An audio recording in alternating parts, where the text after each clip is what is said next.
Hello everyone, welcome back to fraudonthetele. It is Friday, and you know what that means. New episodes of the Legend of Vox Machina and more Easter eggs. In today's video, we'll be going over all the 60 plus Easter eggs I could find in episodes 7 to 9 of the Legends of Vox Machina. We're moving towards the crescendo of the Briarwood arc, and episodes 7 to 9 covered a lot of my favorite scenes from the campaign, and wow was there a lot of Easter eggs. As always, if there's any that I missed, please drop them in the comments below. There's so many Easter eggs and references, it's really easy to miss some. As well, make sure you go check out all of our other Easter egg videos for episodes 1 to 3, as well to 4 to 6. Let's crack on! We begin our episodes with a little Percy backstory and a reference to Residuum. Residuum was mentioned early on in the series as a teaser, but now we finally get the plot explanation. Residuum is refined from the stone mined in Whitestone, and used to amplify arcane power. I like this cool rendition of the Residuum refining process on the blackboard. Cool little details, a nice reference. But not really an Easter egg, but we get more insight into Percy's backstory as we see his construction of his pistol, the List, and the sudden inspiration for the creation of the weapon. But more on that in future episodes. Just like in the campaign, Vox Machina decides to make a two-pronged attack, sending Scanlan on a solo mission to Duke Fire's mansion to create a distraction with his assortment of potions that he found from the dragon's hoard. Remember in earlier episodes, Scanlan actually suggested this very plan. From here we start to get bombarded with Easter eggs. After Scanlan makes an unexpected entrance, he stumbles into this hallway. Now there's a lot of stuff going on here, sometimes it's hard to tell what's an Easter egg and what's not, so just bear with me. Behind Scanlan on the ground we see a horn. This could possibly be the horn of Orcus, but in the same vein it could just be a dragon's tooth.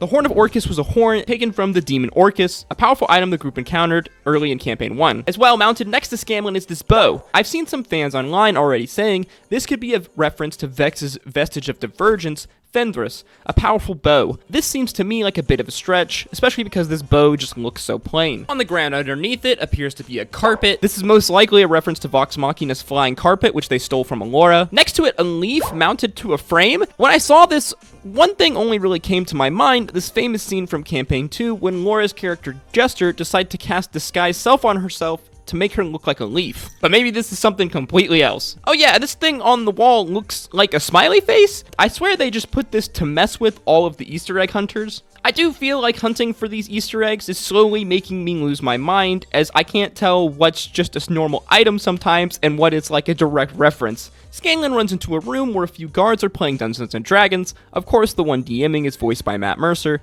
Under the table there's a book with a D20 on it, as well a large bag which looks awfully similar to Laura Bailey's massive bag of dice. Also, one of the shields behind these guards has a singular star on it, possibly referencing the Dallas Cowboys, Travis Willingham's favorite football team. This mirror here is possibly the Mirror of Transpondence, a magical item given to the party in Campaign 2 by Alora. Scanlan drinks a potion which reduces him in size. He makes a funny joke referencing the D&D spell, Enlarge Reduce. There's a bunch more weapons in the Duke's house that could be potential references. This spear here, however, I'm completely convinced is a reference to Kashaw's spear, a repeat guest character played by Will Friedle. Scanlan drinks a fire-breathing potion and begins to start belching fire everywhere. Remember, as I said earlier, these potions were all stolen from Brimsife's lair. Scanlan stumbles into the Duke's trophy room, which is filled with D&D's monsters, most obviously being this griffin and a Kuatoa fishman. I'm pretty sure this Peltier is supposed to be a specific creature as well, but I couldn't really figure out what it was. I'm sure some crazy fan out there already knows.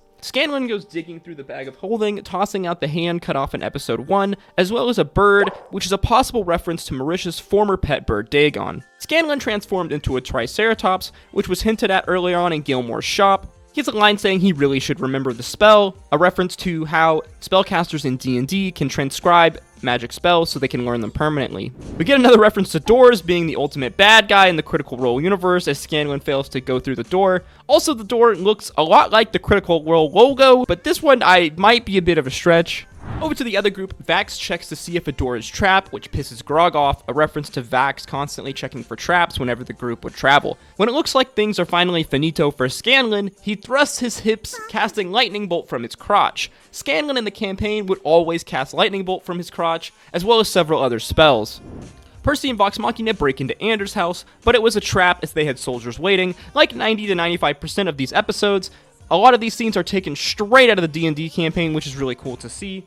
Anders holds Cassandra at night point and slits her throat. In the campaign, when Anders cuts her throat, it's actually only an illusion, and Cassandra is completely fine. As well, it was Vax, not Percy, who found Cassandra and Anders. Percy and Anders do battle. We see through Anders' house there's a litany of Easter eggs. The skull of this dead bird is most likely a reference to the Raven Queen, the goddess of death, an important character in Critical Role. Next to it, some kind of urn or jug, which I believe is supposed to be Grog's alchemist jug that he uses to drink alcohol as well as mayo. I know, disgusting. I'm not exactly sure what this branch in the room is as well. It might be Caduceus' staff, but it doesn't really seem big enough. If you know, please tell me in the comments below. As well, there's this large bowl, which is most likely a reference to Bowlgate, an incident that occurred in Campaign 2, where Liam's character Caleb attempted to keep a magical bowl hidden from a guest character that was looking for it. The bust here is very clearly Travis's half-orc Fjord from Campaign 2. There's a lot of references to Campaign 2 in this room, as well as this helm here, which is most likely Hermes' winged helmet, an item from D&D. The horn behind it is a reference to Scanlan's Horn of Fog, which he can use to summon a fog cloud,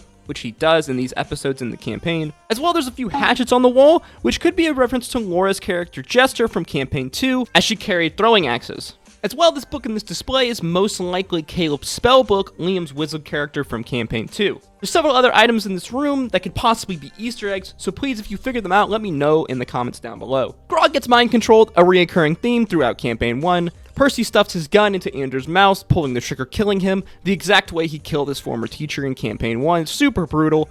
Keyleth uses her spell Skywrite to put the Dorolo symbol into the clouds, just like she does in the campaign. Delilah uses her necromantic abilities to summon a horde of undead. And does it say ERP on this book? Because it sure looks like it to me. We get these really cool series of scenes where Pike reconnects with her goddess after she believes she was cursed by Lady Briarwood. And the campaign, Pike's holy symbol broke when she brutally murdered a Duragard. From there, her connection with Sarenrae the Everlight was broken until, through much prayer, she restored the connection as well as the holy symbol. I really love the show's rendition of this, since during this arc of the campaign, Pike's player Ashley missed several games due to her commitments working as an actress. The title of episode 9 is The Tide of Bone, which shares the same name as Critical Role episode 32, Against the Tide of Bone. We are given some backstory on how Silas came to be a vampire, as well as it seems how Delilah received some of her necromantic abilities. Fans of the campaign will recognize this symbol she carves on her arm as a rough reference to Vecna's eye. Vox Machina, while fleeing from the undead horde, run into this broken down tavern named the Crass Sailor, which was the setting place for Sam's special one-shot barroom blitz. We get a ton of Vax Keelik's romance foreshadowing until he goes and tells her he loves her in the heat of battle, a scene taken straight from the campaign. Percy uses bad news to one-shot a giant, but then his gun breaks. I guess he rolled a nat 1. This is a reference to a scene in the campaign where Percy nearly solo kills an undead giant in one turn. Pike arrives to aid the party using her astral projection. Finally, we get to see Pike wielding her Mace of Disruption, her trusty weapon that she used throughout the campaign. Scanlan uses Bigby's hand to toss Grog, a move the group often used throughout the campaign, which they refer to as the fastball special. Unlike in the show, Duke Vedmire is actually spared in the campaign, and later helps to work to restore Whitestone. Pike casts Holy Weapon, enchanting the villagers' weapons with holy energy. Finally, Vox Machina enters the castle through the dungeon, coming upon a woman with one hand in the cells. This is Anna Ripley, who lost her hand attempting to replicate Percy's firearms. In the campaign, she has magically disguised herself as an old woman, and visually she appears to have two hands, while in reality she only has one, something that lets slip her true identity. And yeah, that's it for every Easter egg and reference in the Legend of Vox Machina episodes 7 through 9. We found well over 60. I'm sure there's many more that I missed, because the animators really know how to hide these things. There's tons of items throughout the episodes that could easily be Easter eggs. I just couldn't find the details to confidently know or say what some were referring to. As always, if you enjoyed the video or learned something new, make sure you like, comment, and subscribe. What was your favorite Easter egg? Mine was probably finding Laura's dice bag, as well as the bust of Fjord. Many of the scenes throughout the show play out almost identically to their campaign counterparts, and it's really cool to see. Go check out some of our other Legend of Vox Machina content, like our episode breakdowns, as well as our series The Campaign vs. the Legend, where we compare some of my favorite scenes. Thank you for watching my video. As always, stay safe out there, and I hope to see you in the next one. Peace, love, adieu.